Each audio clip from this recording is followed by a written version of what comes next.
Bonjour à tous, c'est Edjawan et aujourd'hui on se retrouve pour parler du deuxième Grand Prix de Silverstone qui a eu lieu. Donc là c'était le Grand Prix des 70 ans de la Formule 1.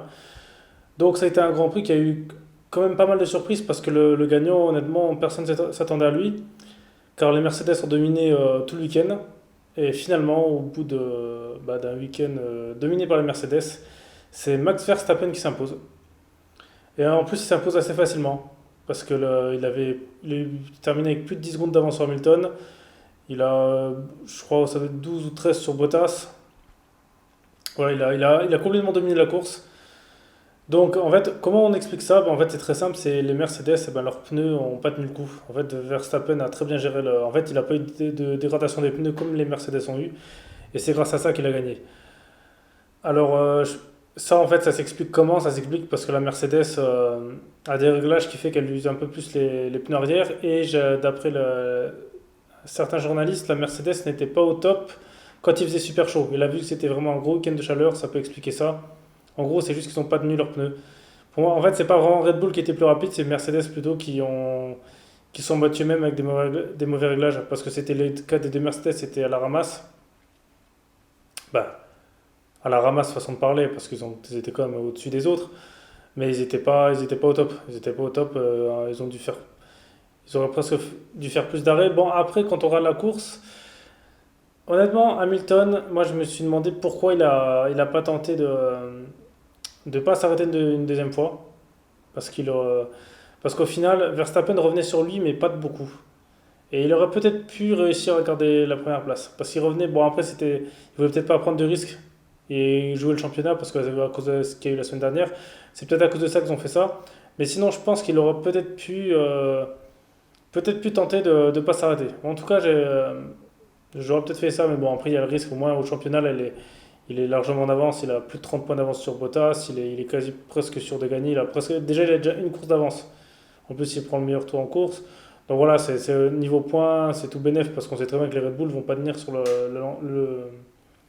durée. Ils ne gagneront pas toutes les courses. Donc voilà, donc Verstappen a gagné grâce à une meilleure gestion des pneus, quoi. Et de toute façon, on sait toujours très bien qu'en Formule 1, les, euh, les pneus de la voiture, c'est l'accessoire des pneus. Voilà. C'est ça le dicton, c'est que si on n'a pas de bons pneus, on peut rien faire. Ça, c'est dans tout sport automobile. Si les pneus sont pas bons, on peut pas gagner. Ça, c'est la base. Ensuite, on va parler du quatrième, Charles Leclerc. Donc c'est bien, il a fait une quatrième place. Après, les Ferrari sont beaucoup meilleurs comme en course. Et je pense que la Ferrari est pas si mauvaise que ça. Elle est peut-être pas bonne en qualif, mais en course, ils arrivent à gérer. Ils arrivent à gérer. Leclerc, il gère bien. Bah, à mon avis, déjà, ça se traduit aussi par une chose, parce que ce qui change déjà la course, c'est d'un tour qualif, c'est que la tour qualif, c'est la performance sur un tour. Donc là, si le pilote ne fait pas d'erreur, la voiture joue plus. Alors qu'une course, c'est plus, on va dire, le pilote joue, parce qu'en fait, c'est le plus régulier possible. Plus on est régulier, plus c'est facile plus on gagne facilement des places, on gagne du temps. Donc je pense que c'est ça, c'est que Leclerc, vu que c'est un bon pilote, à mon avis, il doit faire des temps assez réguliers, meilleurs que les autres, et c'est ça qui lui permet de se débrouiller. Donc c'est bien, moi, pour moi, elle est pas si mauvaise que ça. De toute façon, ils sont combien? Je crois qu'ils sont troisième comme en championnat, donc c'est pas mal. Hein. C'est que c'est pas si, c'est comme les autres années en général, parce que Red Bull, en général, ils se battaient entre la deuxième et troisième place chaque année. Donc c'est pas une si grosse catastrophe que ça. Il faut être honnête, c'est pas, il y a pire. Il y a pire. Bon, c'est vrai que après le problème c'est Vettel. Donc à mon avis, Vettel dans sa tête, il doit plus être très bien, parce que il a dès le début, au départ, il fait un tête à queue qui le retrouve dernier. Et d'après ce qu'on voit, il a dû rouler, il est sorti un peu large, donc il a dû glisser. Mais quand on voit ça, à mon avis, c'est juste une question de manque de confiance, à mon avis. Il doit plus être de la tête à ça, il doit plus. Je pense que ça, c'est dans la tête. Même s'il il était habitué à faire des erreurs, mais bon, en général, il en faisait pas tant que ça. Mais voilà, je pense que c'est dans la tête et il commence à un peu accuser le coup. Et voilà, donc je pense que s'il y avait peut-être avec Sainz qui s'y est un peu plus régulier, je pense que la Ferrari, elle se battra pour les aller entre le podium et la quatrième place, quoi. Il y a moyen ensuite aussi le coéquipier de Verstappen, Albon, je crois qu'il a fini cinquième. Alors c'est pas mal, il a bien remonté. Après, il était parti de loin, mais il aurait pu faire mieux parce qu'on voit que la Red Bull était vraiment pas mal, donc il aurait pu faire mieux. Donc ça va pas lui retomber dessus. Mais de toute façon, chez Red Bull, à voir, parce que là, c'est qu'il y en a beaucoup qui disent que en fait, l'écurie s'occupe que de Verstappen. À voir si c'est vrai. Si c'est vrai, Et bah, le problème, c'est qu'au final, il pourront mettre n'importe qui dans l'équipe avec lui, et au final, ça fera pareil. Mais dans ce cas, c'est pas super intelligent parce que, ok, ils peuvent jouer le titre pilote, mais le titre constructeur, ils l'auront jamais. Peut-être qu'ils le jouent pas. Donc ça à voir. Parce que c'est vrai qu'à chaque fois qu'il y a eu des coéquipiers Verstappen, il y a que Ricardo, je crois que ça allait encore à peu près, mais sinon ils ont tous morflé quoi. Donc c'est quand même bizarre. Ensuite, il y a eu quoi d'autre? Bah, Raikkonen n'a pas fini dernier, je suis content pour lui parce que c'était un peu dommage pour lui, même s'il se qualifie dernier. Au moins il a un peu remonté qu'à la 15e place, donc c'est bien. Il mérite mieux que de là où il est. En plus, de toute façon, Alfa Romeo, on dit clairement que une partie de leur mauvaise performance, c'est dû au moteur Ferrari, et l'autre partie, c'est dû à eux. Mais le problème, c'est qu'ils ne peuvent rien faire parce qu'ils n'ont plus d'argent. Donc, Alfa Romeo vont être condamnés à faire vraiment. Je pense que cette année, il n'y aura pas de points.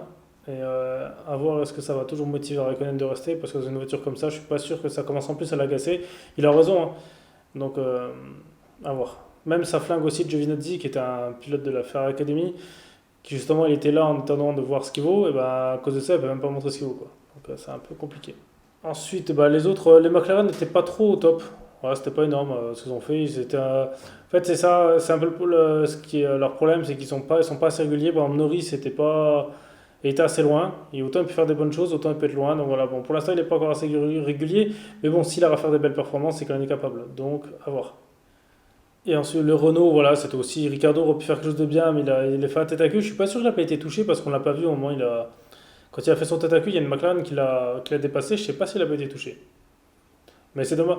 Parce qu'il faisait vraiment une belle course. Après, bon, voilà, je pense que Renault, de toute façon, ils sont à leur place. Et aussi, bravo Hülkenberg, qui a quand même, après un retour, après, je crois que c'était 9 mois sans rouler en F1, qui a quand même pu faire quand même une bonne place. Il a quand même, je crois, il a fini cinquième. Il a eu un peu de mal au début. Il a eu un peu de mal au début. On s'est vu au départ. J'ai cru qu'il allait se faire dépasser, mais je pense que c'était histoire de se remettre en route. Mais voilà, il a fait le travail, il a du niveau. Bah, attends, c'est un bon pilote, hein, et il a fait une belle troisième place aussi en qualif, donc je pense qu'il pourrait faire beaucoup mieux s'il se remet un peu à fond dedans. Il pourrait peut-être jouer un podium parce que je crois qu'il n'en a jamais eu lui des podiums. Ouais. Et il a déjà gagné 24 heures du Mans, c'est un bon pilote. Malheureusement, il a pas eu de chance. Je comprends pas qu'ils par exemple, ils l'ont pas gardé Renault à la place d'Ocon, mais bon, après peut-être que lui aussi ça sert à rien de faire des. Il vise peut-être plus haut. Mais on pourrait lui laisser sa chance. Bon, il y en a qui disent que Pérez reviendra la semaine prochaine, à voir. Mais je pense qu'il mériterait quand même sa chance parce qu'il est quand même là, voilà, il a fait sa course. Dommage qu'il n'a pas pu rouler la semaine dernière. Au moins là, ça lui fait l'expérience, c'est ça. En fait, c'est juste le temps de se remettre un peu. Donc je pense que c'est pas mal parce que pour un qui n'a pas roulé depuis 9 mois, qui fait mieux que Stroll, qui roule tout le temps, c'est quand même pas mal. Ça montre qu'il y a du niveau. Et ensuite, à part ça, il n'y a pas eu grand-chose. C'est vrai qu'à part là, les arrêts au stand, voilà, si Verstappen arrivait à gagner ou pas avec les pneus, au final, à part ça, c'est que le Grand Prix, il n'y a pas eu grand-chose, hein. Il n'y a pas eu beaucoup de bagarres, c'était moins animé. Bah, de toute façon, la semaine dernière, c'était pareil, il n'y a pas eu, à part la fin quand les pneus ont éclaté, sinon il n'y a pas eu grand-chose, hein. Voilà, c'est le genre de circuit où il se passe pas grand-chose parce que qu'il y a trop d'écart entre ceux de devant et au milieu. Voilà, en fait, on dirait que limite, en fait, ce qui est un peu, ce qu'on voit cette année, c'est que, on va dire, à part, on va dire McLaren, Renault et allez, ouais, Force India, on pourrait pas se les mettre là aussi. Allez, à part les trois équipes là, on va dire. Sinon, tout le reste, ils sont dans un monde et il y a trop d'écart. C'est-à-dire que Mercedes, normalement, sont au-dessus de tout le monde. Après, il y a Red Bull. Et après, il y a soit Racing Point ou soit Ferrari. Souvent, Ferrari, je les mets quand même entre là. Et on voit très bien qu'en général, quand eux ils sont là, c'est-à-dire que ça montre bien à la fin, les écarts sont pas serrés. Ils sont assez loin et ça montre bien qu'il y a un écart. Et c'est ça en fait qui tue un peu la course, quoi. C'est qu'il y a beaucoup trop d'écart à part les équipes du milieu de tableau. Mais bon, après voilà, après c'est comme ça. De toute façon, je pense que Stan Hamilton va gagner. La seule chose qui pourrait l'empêcher de gagner, ce serait à mon avis qu'il chope le virus et qu'il ait plus le droit de rouler. Mais sinon, je pense ils vont gagner facile, hein. Bottas, là, il a encore montré qu'il n'était pas au niveau parce que déjà, en plus, ce qui a été bien à Mercedes, c'est que même si Hamilton avait 30 points d'avance, il privilégie toujours celui qui est devant l'autre en course, c'est lui qui a le choix de ça, il a le droit de s'arrêter en premier. Donc Bottas l'a fait, au des premiers runs ça l'a aidé, Deuxième run, il l'a fait. Hamilton n'a pas voulu s'arrêter, il a eu raison, parce que Bottas, au final, il fait quoi? Il s'arrête en même temps que Verstappen. Il le dit lui-même, hein, c'est pour garder l'écart avec lui, mais je voyais, il n'y avait aucun intérêt étant donné qu'il n'arrivait pas à revenir sur lui. Donc quel intérêt de s'arrêter en même temps qu'une voiture qu'on est plus lent que lui? Au final, c'était sûr qu'il n'allait pas le doubler. Au final, il a fait quoi? Il n'a rien fait. En plus, ce que j'ai trouvé aussi un peu nappe de Bottas, c'est que quand Verstappen a fait son arrêt stand au premier run, là, et qu'au final, il le double direct, moi je trouve ça, Bottas aurait vraiment pu se battre plus que ça. Il a pas été assez agressif. Et en plus, Verstappen, ok, il a des pneus plus frais, mais bon, vu que c'était des pneus qui venaient de mid-direct, donc ils étaient un peu moins chauds en température, il y a un petit peu moins d'adhérence, donc je pense que ouais, Bottas aurait vraiment pu là, essayer de se défendre, il s'est pas battu pour moi. Et donc là, ça montre bien que Bottas, malheureusement, dès qu'il faut se battre ou dès qu'il faut faire quelque chose, il est pas là, quoi. C'est ça pour moi son problème, c'est que, ok, il sait faire des bons tours, voilà, il sait faire des bons tours, mais en termes de bagarre, pour moi, il est pas là, il est absent. Et c'est ça son problème. Il était, et ça je trouve, et je sais pas pourquoi, parce que je me rappelle quand il était chez Williams, combien de fois il s'est accroché avec Raikkonen, je crois qu'il l'a fait deux trois fois. Donc là, il est agressif. Et là, depuis qu'il est chez Mercedes, on dit qu'il a aseptisé. Et à cause de ça, donc ouais, ils vont le garder parce qu'ils sait très bien que voilà, il se battra pas énormément. Il se bat limite plus qu'avec Hamilton qu'avec les autres. Donc ça, je trouve ça un peu dommage, hein. Et c'est aussi le cas l'année dernière à Monza, qu'il aurait pu gagner, mais que bon, voilà. Je sais pas, il a un manque de panache. Mais bon. Il y a la chance qu'il le garde, un Bottas, parce que bon, il le garde juste pour qu'Hamilton soit au-dessus, parce que sinon, il y a pas d'intérêt, on va dire. Donc voilà, ben c'est tout, je pense que j'ai fait un peu le tour. Donc voilà, si vous avez remarqué d'autres choses, mettez-le dans les commentaires. Il y a eu aussi Magnussen qui a fait un peu une manœuvre un peu dangereuse en tassant Latifi. Puis sinon, il y a peu d'accidents, donc voilà, ouais, c'est une course qui était propre. Les pilotes n'étaient pas agressifs. C'était une course qui était vraiment assez propre. Ça faisait longtemps en plus.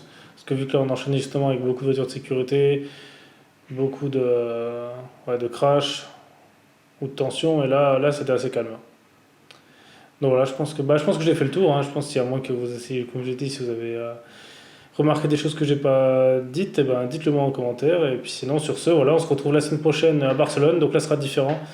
Parce que là, c'est un circuit qui est beaucoup plus technique, beaucoup de virages. S'il est assez, c'est vrai qu'il n'y a qu'un seul endroit pour doubler. En général, c'est la ligne droite, mais voilà, elle est tellement longue qu'on peut faire. Celui qui n'a pas une bonne vitesse de pointe, là, il est fini. Et puis c'est une course qu'ils connaissent beaucoup. C'est un circuit que tout le monde connaît parce que c'est le circuit où ils font tous les essais. Donc on verra comment c'est. On verra s'il fait toujours aussi chaud. Ça va être compliqué pour Mercedes. Sinon je pense qu'ils ont de bonnes chances encore de gagner, quoi. Donc voilà, c'était Edge One et on se retrouve à la prochaine pour une prochaine vidéo.